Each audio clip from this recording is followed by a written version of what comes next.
Sit ఏంది sit గొడవ, వాళ్ళు ఇష్టం వచ్చినట్టు ఎవరి మీద పెడితే వాళ్ళ మీద దాడి చేయటం, ప్రైవేటు వాహనంలో వెళ్ళటం, ఇవన్నిటి మీద. సరే, ఇంతవరకు సిట్లో నిజమైన ఆధారాలు ఎక్కడా సబ్మిట్ చేయలేదని చెప్పి కోర్టులోనే జరుగుతుంది. ఎక్కడో ఒక ఫామ్ హౌస్లో డబ్బులు దొరికినాయి అన్నారు. ఆ డబ్బుల్ని బాబు అది అసలు రికార్డ్ చేయండి, ఎప్పుడు ప్రింట్ అయిన నోట్లో తేలిపోద్దంటే దాన్ని అక్కడే తెలిసిపోయింది కదా. సో అంటే ఏమైనా సరే అక్కడ ఏమీ లేకపోయినా సరే కొంతమందిని హరాస్మెంట్ దీని ద్వారా చెయ్యాలి అనే దానికే నడుస్తుంది అనేది అర్థమవుతుంది. సో ఇటువంటి కార్యక్రమాల్లో మేము అన్నీ సిద్ధపడిపోయి జైలుకి వెళ్ళి వచ్చిన తర్వాత వాళ్ళు కాకాని గోవర్ధన్ రెడ్డి గారు ఇంకా నిక్కచ్చిగా ప్రశ్నిస్తున్నాడు. అట్లాగే జైలుకి వెళ్ళి వచ్చిన ప్రతి వాళ్ళు కార్యకర్తలు జైలుకి వెళ్ళి వచ్చినాడు ఇంకా నన్నేం చేస్తారు, ఇక అయిపోయింది కదా అనేదానికి వెళ్ళిపోతుంది. చేసేది ఏముంది, అది ఒక రకమైన ఇంకా దాన్ని ఇంకా స్పీడ్ అవుతారు తప్ప అది మంచిది కాదు. విజయబాబు గారు మీరు చెప్పండి, మీరు ఒక లాయర్ కదా, సిట్టు సోదాలు జరుగుతున్నప్పుడు 4 గంటల పాటు లాయర్ని అలౌ చేయలేదు. ప్రైవేటు ఇక్కడ నర్రెడ్డి సునీల్ రెడ్డి గారు అన్న ఇంటి మీద సోదాలకు వెళ్ళినప్పుడు అట్లాగే ఇంకోటి ఏం చేశారు, ప్రైవేట్ వెహికల్ నుంచి కొన్ని తీసుకెళ్ళి లోపల పెట్టి అవే దొరికినట్టుగా చూపించాలని ప్రయత్నం చేశారని వాళ్ళ వార్త రాశారు. ఏమిటి అసలు అట్లా చేయొచ్చా పోలీసులు? అసలు పోలీసులు ఏదైనా సరే ఒక కేసుని ఫ్రేమ్ చేయాలంటే ముందు కొన్ని ప్రాథమిక ఆధారాలు అనేటువంటివి ఉండాలండి. ఎలాంటి ప్రాథమిక ఆధారాలు కూడా లేకుండా ఒక ఇల్యూజనరీగా ఒక స్టోరీ, కుక్కుడు స్టోరీ వెళ్ళినట్టుగానే ఈ సిట్ లిక్కర్ స్కామ్ అనేది జరుగుతుంది. ఇది దాదాపు ప్రజలందరికీ కూడా తెలుస్తుందండి. అంటే ఎక్కడేదో డబ్బులు ఉంటే మోకాలికి బోడిగుండికి ముడిపెట్టినట్టుగా ఆ ఫామ్ హౌస్లో డబ్బులు తీసుకొచ్చి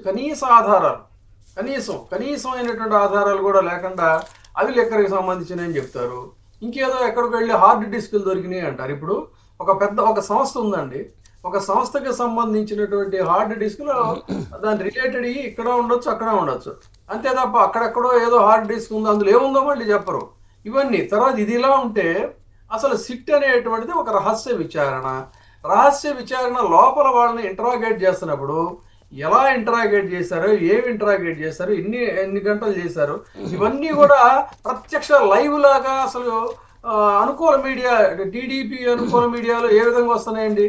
అంటే ఈజ్ ఇట్ నాట్ ఇప్పుడు రైట్ టు ప్రైవసీ కానీ లేకపోతే సీక్రెసీ, వైలేషన్ ఆఫ్ సీక్రెసీ అనేది అక్కడ జరుగుతుంది. అట్లా కాదు వాళ్ళు రాసుకుంటే రాసుకొని, కానీ నిజాలు రాయాలి కదా. ఉదాహరణకి వెంకటేష్ నాయుడు అన్న ఆయన వీడియో దొరికింది, 5 కోట్లు దొరికినాయి లేదా ఇంకెంత దొరికింది అని 2000 రూపాయల నోట్లు కట్ట కూడా చూపించారు. తీరా వీళ్ళంతా రాశారు కదా. రాసిన తర్వాత సిట్ వారు హైకోర్టుకి ఏం చెప్పారు, మేము అసలు సెల్ ఫోనే ఓపెన్ చేయలేదు, మాకు సంబంధించిన సమాచారమే లేదని. మరి వాళ్ళు లీక్ ఇచ్చారా, వీళ్ళే కల్పితంగా రాశారా? మరి ఇట్లాంటి అప్రదిష్ట కాదా ప్రభుత్వానికి, పోలీసు వ్యవస్థకి అప్రదిష్ట కాదా? లేదండి, అలాంటి కుక్కుడు స్టోరీస్ రాస్తున్నారు.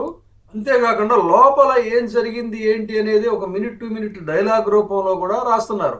అంటే అసలు ఆ విధంగా ఎలా వీళ్ళకి లీక్ అవుతుంది? మనం కూడా రాసేవాళ్ళం గతంలో ఏమని, విశ్వసనీయ సమాచారం ప్రకారంగా ఇదని తెలుస్తోంది అదని తెలుస్తోందని. జనరల్గా ఏంటంటే అక్కడ ఆఫీసర్స్ కానీ పోలీసు కానీ ఏం జరిగిందండి అని ఒక సోర్స్ తీసుకొని సోర్స్ ఆఫ్ ఇన్ఫర్మేషన్ రాసేవాళ్ళం. కానీ వీళ్ళు ఒక డైరెక్ట్గా డైలాగ్ రూపంలో ఆయన ప్రశ్నించాడు, ఈయనేమన్నాడని యథాతథంగా. ఇప్పుడు నాకు కావాల్సింది ఏంటంటే లాయర్లు సిట్టు సోదాలు జరుగుతున్నప్పుడు లాయర్లు వెళ్ళకూడదా? లాయర్లు 4 గంటల సేపు ఎందుకు ఆపారు? అలాగే ప్రైవేట్ వెహికల్లో వచ్చారంటున్నారు. 3 దాంట్లో ఆ వెహికల్లో ఏవేవో వస్తువులు ఉన్నాయో ఆ వస్తువులు తీసుకెళ్ళి అవే వాటిని సాక్ష్యాలుగా చూపించడానికి ప్రయత్నం చేస్తున్నారు అనేది కథనం వచ్చింది. ఇవి ఇట్లా చేయొచ్చా అన్నది నా ప్రశ్న. సినిమాల్లో చూసినట్టుగానే ఉందండి, అంతేనా? అదేనండి, ఇప్పుడు కొన్ని వాళ్ళు అసలు లా అనేది ఏది కూడా ప్రాపర్ గా ఫాలో అవట్లేదు. అండ్ మోర్ ఓవర్ ఏంటంటే కోర్టు గైడ్ లైన్స్ కూడా ఫాలో అవ్వట్లేదు కదండి. ఇచ్చినటువంటి ఆదేశాలను కూడా వాళ్ళు పాటించడం లేదు. అది ఇక్కడ జరుగుతున్నటువంటి అరాచకం ఏంటంటే మనం చెప్పిందే చట్టం అన్నట్టుగా తయారైంది తప్ప చట్టం పట్ల కూడా కనీస మాత్రం గౌరవం లేకుండా వ్యవహరిస్తున్నారు అనేది ఇక్కడ గమనించాలి.